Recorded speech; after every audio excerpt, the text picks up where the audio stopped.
Estudyante manipod Curimaw, nangabak a first runner-up ti pa-contest ti Bureau of Fisheries and Aquatic Resources. Detalye ka natin manipod kina Idol Lawrence. IFM News. IFM News. IFM News. Lokal.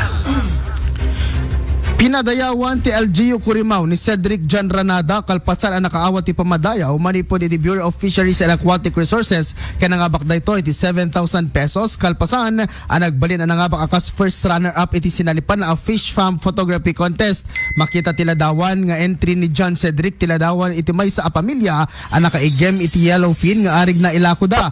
Tinagbalin na tema natin pasalip ket pangisda ang masagana sapat na misada sa bawat pamilya. Kabayatan na nakauko ti 10,000 pesos ti grand winner iti daytoy a pasalip. Para iti IFM News, Idol Lawrence Martinez, Tatak, Aremen.